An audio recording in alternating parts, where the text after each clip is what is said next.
মুসলমানদের আসল বাসা জাহান্নামে ছিল না জান্নাতে ছিল?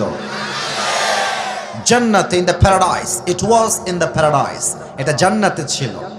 সেকেন্ড প্রশ্ন সবার জন্য, আমাদের আদি পিতা, প্রথম পুরুষ যিনি দুনিয়ায় প্রথম এসেছেন অ্যাজ এ প্রফেট, নবী হিসেবে, আমাদের প্রথম নবী, প্রথম পুরুষ, তার নাম কি বলেন সবাই?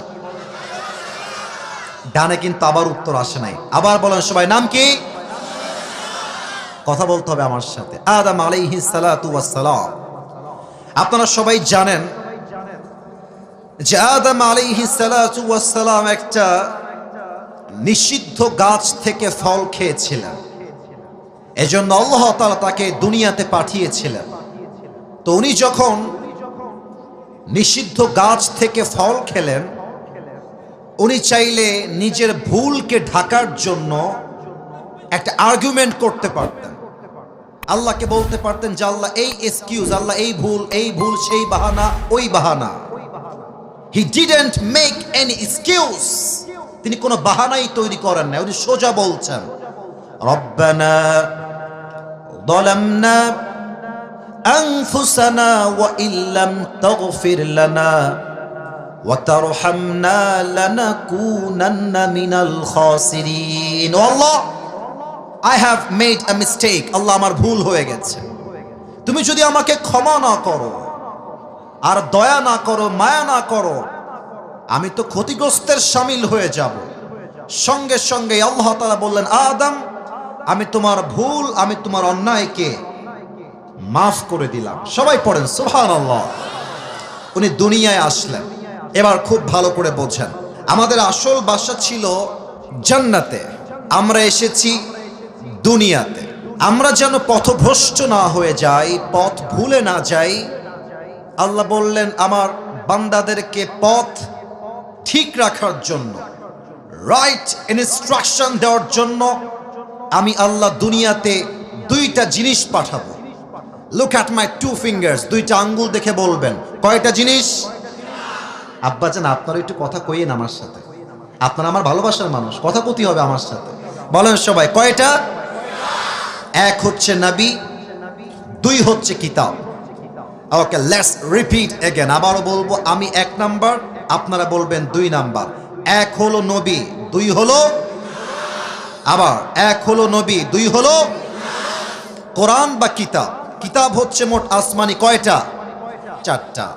তার মধ্যে একটা কিতাব নাজিল হওয়ার পর থেকে from beginning to the last nothing has changed in this কিতাব।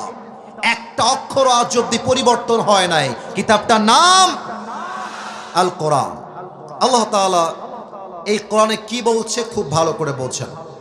4 নাম্বার পারা, 2 নাম্বার। এই যে সোনামণি, আওয়াজ করা যাবে না এখানে। ভলান্টিয়ার্স কে আছে? ভলান্টিয়ার্স কারা এখানে?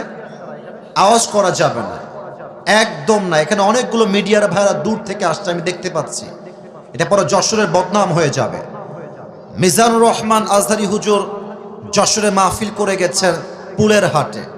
আমি যখন ওয়াল্লাহি, আল্লাহর কসম করে বলছি, এই মাহফিলের ফুটেজ যখন আমার চোখের সামনে এসেছে, আমি বলতে বাধ্য হয়েছি যশোরের মাটি হলো ইসলামের ঘাঁটি।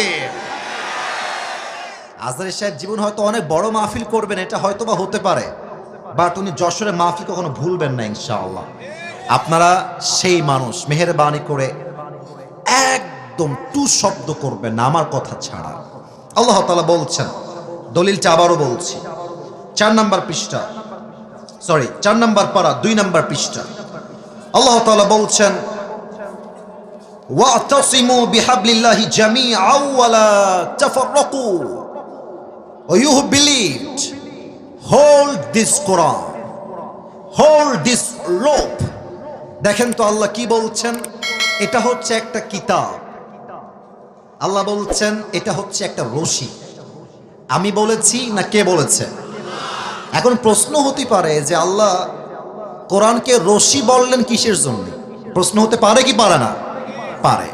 রশি কেন বললেন বোঝার জন্য আমার এক্সাম্পলটা ফলো করেন। উদাহরণ দিচ্ছি একটা। আপনাদের খুলনা বা যশোরে কোনো কুয়ার ভেতরে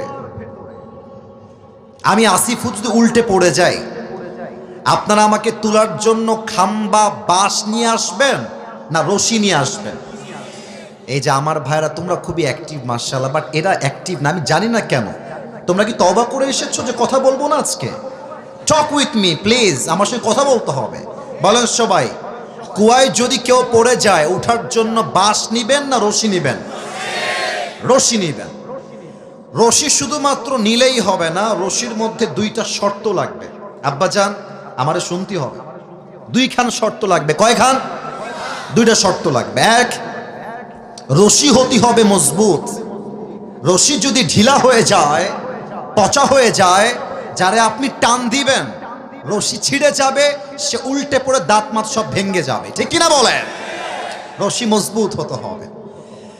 এবার দেখেন, 2 নম্বর শর্ত, রশি ধরে যিনি টান দিবেন তার হাত শক্তিশালী হওয়া লাগবে। কারণ হাত যদি শিথিল হয়ে যায়, আপনি যখন রশি ধরে টান দেবেন না, আপনার হাত থেকে রশি ছুটে যাবে, ওই মানুষটা উল্টে পড়ে দাঁত আবার সব ভেঙে যাবে, ঠিক কিনা বলেন? যিনি ধরবেন হাত হওয়া লাগবে মজবুত, আর যে রশি আপনি ফেলবেন রশিও হওয়া লাগবে মজবুত। এবার আসুন এক্সাম্পল দেই। আমাদের আসল বাসা ছিল জান্নাতে। বলেন সবাই কোথায়? আমি উত্তর না পেলে সামনে আগাবো না। আমাদের আসল বাসা কোথায় ছিল? জান্নাত থেকে আমরা দুনিয়া নামক একটা কুয়ায় পড়ে গেছি। আল্লাহ বলছে, ও বান্দা, তোমার উঠানোর জন্যই আমি আল্লাহটা রশি ফেললাম।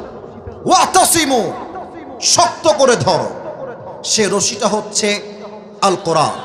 এবার আমার উত্তর দেন, আল্লাহর এই জমিনে এই কোরআনটার মতো শক্তিশালী রশি সেকেন্ড আর কোনো কিছু কি হতে পারে? এবার আসুন সেকেন্ড প্রশ্ন।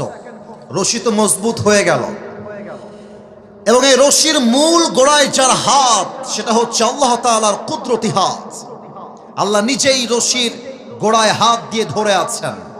এবার আমাকে বলেন, আল্লাহর কুদরতি হাতের মতো শক্তিশালী হাত কোন নেতার হতে পারে? কোন মন্ত্রীর হতে পারে? কোন প্রধানমন্ত্রীর হতে পারে? আল্লাহ বলছে, বান্দা তোমরা কুয়ায় পড়ে গেছো, আমি আল্লাহ রশি ফেলেছি, ধরো, শক্ত করে ধরো। এই রশিকে ধরতে গিয়ে কে আহলে হাদিস, কে জামাত ইসলাম, কে চরমনায়, কে কওমি, কে আলিয়া, কে বিএনপি, কে জাতীয় পার্টি, কে চরমনায়, কে সরসিনা, দেখার টাইম নাই। আমার প্রথম পরিচয়, আমি মুসলমান ঘরের সন্তান। দল মত নির্বিশেষে কোরআনটাকে শক্ত করে ধরো। যদি তুমি ধরতে পারো তবে তোমার কি হবে?